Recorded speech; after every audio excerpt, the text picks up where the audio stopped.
Yo, balik lagi sama gue John Martin. Dan ya, pada kesempatan kali ini gue akan mengupdate untuk Bitcoin dan juga Chainlink teman-teman ya, untuk kesempatan di hari ini. Jadi buat kalian mungkin yang mau request bisa tulis di kolom komentar bawah video. Untuk besok akan saya bikinkan videonya ya, altcoinnya apa gitu ya. Oke, jadi kita akan lihat dulu untuk news event yang tersisa di minggu ini ya. Ini di tanggal 11-nya ada sisanya, ini ada CFTC ya, Gold Speculative Net ya.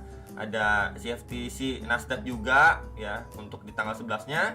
Dan ya nggak ada yang terlalu bagaimana lagi lah ya untuk di minggu ini. Nextnya di minggu depan. Jadi ya kita bisa lihat juga untuk pergerakan harganya. Kita bisa lihat ini adalah analisa terakhir yang saya sampaikan di video Bitcoin. Bisa aja memang dia mengalami kenaikan terlebih dulu sebelum akhirnya dia koreksi teman-teman ya. Dia naiknya itu udah terbatas banget gitu ya. Dan ada satu move kemungkinan untuk dia naik ke atas grab liquidity sebelum akhirnya koreksi, atau memang kemarin itu dia terbreakdown terlebih dulu dari pergerakan channelnya secara daily untuk mengejar area $32.000. Nah, yang kita dapati malah untuk skenario yang dia lanjut naik dulu ya. Dan di sini kita bisa lihat secara daily-nya dia closing dan membentuk yang namanya tail candle cukup panjang ke atas. Ini bahkan sampai 38.000 kalau kita lihat secara daily di Coinbase ya, sampai 38.000 dan closing tadi di 36.700-an dolar ya. Di sini berarti kita bisa lihat ya, tekanan seller itu kembali masuk di sini, istilahnya nungguin kembali setelah kita bisa lihat berangsur-angsur nih harganya ini korektif naiknya. Ya, jadi bisa di-prepare ketika memang terjadi koreksi lebih lanjut ya. Saya pribadi ekspektasikan bisa ngejar area 31.000 sampai 32.250-an dolar lah ya. Jadi ini adalah area yang saya pribadi ekspektasikan ya. Ini udah di hari Jumat teman-teman, biasanya kan udah Jumat, Sabtu, Minggu itu pergerakannya itu tidak terlalu signifikan. So mungkin aja bergerak di range kisaran 36.000 sampai 38.000. Range-nya bergerak di sini-sini aja ya, sampai nanti akhirnya di hari Seninnya baru nanti kita bisa lihat open di minggu depan apakah memang dari area sini range akhirnya dia turun atau memang malah lanjut masih bisa nge-spike lanjut naik lagi, ngetes sampai 39 sampai 40.000 dolar ya. Karena balik lagi udah di Jumat, Sabtu, Minggu biasanya pergerakannya tuh cenderung tidak terlalu volatile dan mungkin bisa dilihat di opportunity altcoinnya seperti apa.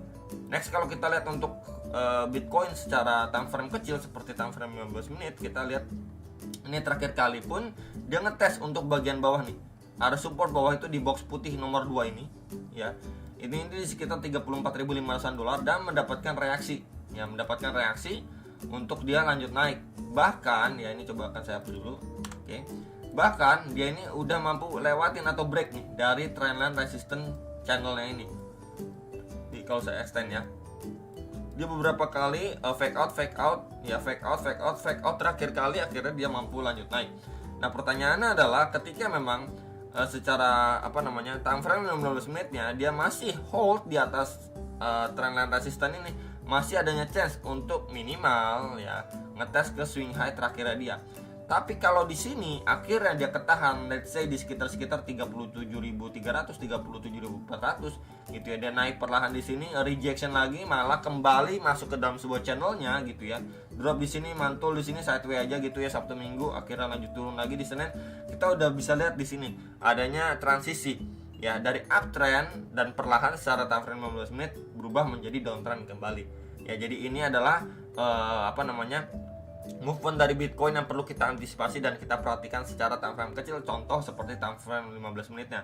Jadi kalau misalkan ada perpindahan seperti ini, transisi seperti ini, mungkin teman-teman bisa prepare untuk melakukan yang namanya short ya, atau mungkin buat teman-teman yang di spot account gitu ya, bisa prepare untuk si Bitcoin bisa adanya koreksi lanjutan, dan maka altcoinnya biasanya akan terbawa juga gitu, keseret arus juga lah dalam tanda kutip gitu ya, biasanya seperti itu ya.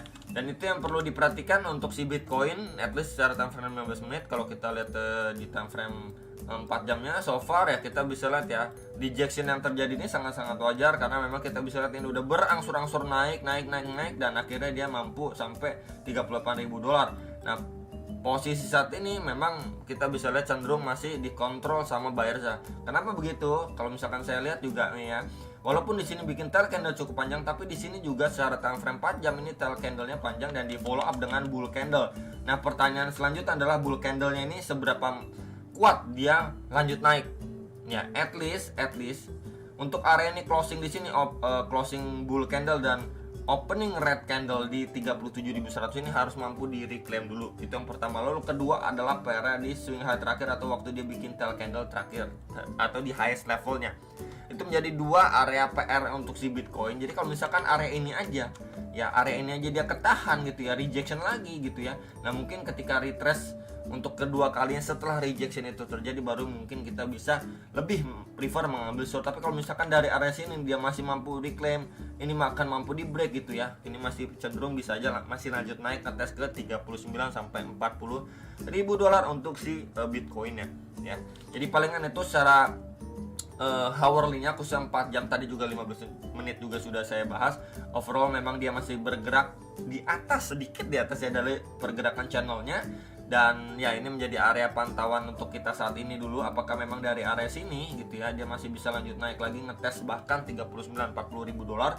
Tapi kalau misalkan dari lower time frame nya nanti dia kena reject dan mulai transisi seperti yang tadi saya sampaikan, mungkin bisa di prepare untuk ya, maybe Bitcoin bisa koreksi lebih lanjut, mungkin ngejar 31.000 sampai 32.250 dolar ya. Next kita akan bahas untuk si Chainlink. Nah, ini Chainlink secara daily ya menjadi salah satu altcoin andalan saya juga, dimana ini menjadi salah satu altcoin yang saya pribadi akumulasi juga. Jadi masa-masa bearish, let's say di kemarin di sekitar 7 dolar, 6 dolar itu saya pribadi sudah akumulasi kecil-kecil aja lah, nggak gede gitu teman-teman ya. Nah, untuk Chainlink ini sendiri juga salah satu altcoin yang bagus juga ya, mungkin bisa dipertimbangin juga mungkin buat teman-teman nih. Wah, baru denger nih Chainlink, wah baru denger nih, baru tahu nih dan lain sebagainya. Ini bisa menjadi bahan pertimbangan teman-teman mungkin yang mau tahu atau cari tahu lebih lanjut untuk Chainlink, bisa di googling aja gitu ya. Saya akan lebih bahas untuk secara teknikalnya.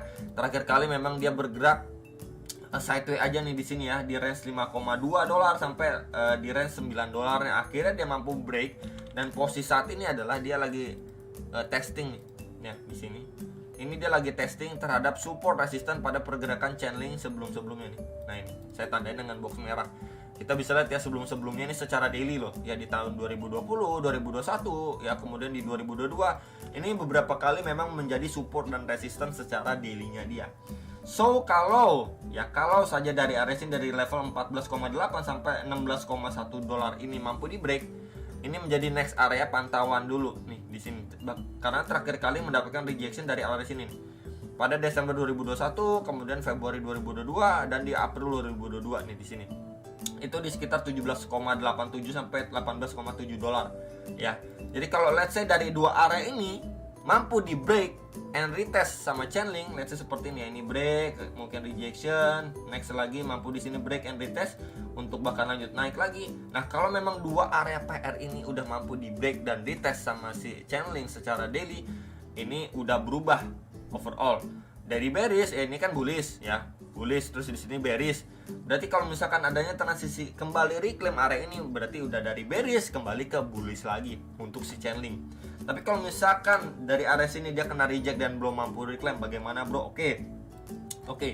Ya, kita akan coba pantau bersama-sama secara daily-nya. Ya, dimana di sini udah koreksi terakhir, lanjut ini retracement sedikit, lanjut lagi ya, di sini masih lanjut naik lagi. Di sini coba akan kita gunakan bantuan kakek fibra dari swing low ke swing high terakhirnya. Oke, potensi swing high terakhir yang posisi saat ini ya. Dan kita mendapati beberapa golden ratio dan pas banget nih ya. Di 0,3, 0,5 dan 0,6 nya, dimana di area itu beberapa kali menjadi tahanan. Di sini kita bisa lihat di sini. Boxnya akan coba saya ganti dengan box warna putih di sekitar 9,6 sampai 10 dolar. Di sini sempat retracement juga nih ya, pada tanggal 24 Oktober. Kemudian kalau kita extend juga di sini sebelum-sebelumnya ini menjadi area resisten untuk si Chainlink. Oke. Next di area 0,5-nya. Nah, ini menjadi dia create base terakhir kali sebelum lanjut naik lagi nih. Oke. Dan kalau saya extend ke samping juga, ini sebelumnya sempat menjadi sebuah tahanan juga walaupun sebentar pada pergerakan Mei 2022 ya. Kemudian tambah lagi di 0,3-nya itu di sekitar 12 dolar. Di sekitar 12 dolar kita bisa lihat sebelumnya ini menjadi resisten become support gitu ya. Dan saya extend ke samping di sini juga sebelumnya menjadi area support dan resisten juga nih. Ya, pada pergerakan di tahun 2022 ya, di bulan Maret dan di bulan Mei ya. Jadi balik lagi, ketika memang si Chainlink ini belum langsung mampu break dari area sini, karena kita bisa lihat pergerakannya pun lumayan signifikan, maka dia mengambil retracement dulu. Untuk area-areanya juga sudah saya sampaikan. Let's say di sini dia mengalami fase koreksi terlebih dahulu ya, baru mungkin adanya reaksi dari baris kembali untuk dia lanjut naik. Dan ini menjadi 3 area pertimbangan untuk si Chainlink, at least untuk lanjut naiknya. Bisa dipantau sekitar 9,6 dolar, 10 dolar sampai 10,8 dolar, atau di sekitar 12 dolar ya. Jadi ini menjadi 3 area pantauan secara daily yang buat teman-teman bisa pantau atau mungkin reakumulasi kembali kalau memang dikasih kesempatan dan Chainlink ini koreksi terlebih dulu ya. Jadi palingan itu untuk pembahasan seputar Chainlink kemudian juga Bitcoin. Hopefully bisa terbantu ya untuk analisa di hari ini. Ini menjadi untuk skenario ketika memang dikasih koreksi, tapi kalau misalkan dia lanjut naik pun 2 area PR-nya yang harus mampu di reclaim juga sudah saya sampaikan untuk dia lanjut naik di area berapa aja di box merahnya. Dan ya, itu aja dari saya, hopefully bisa terbantu dan sampai jumpa untuk next video. Salam profit.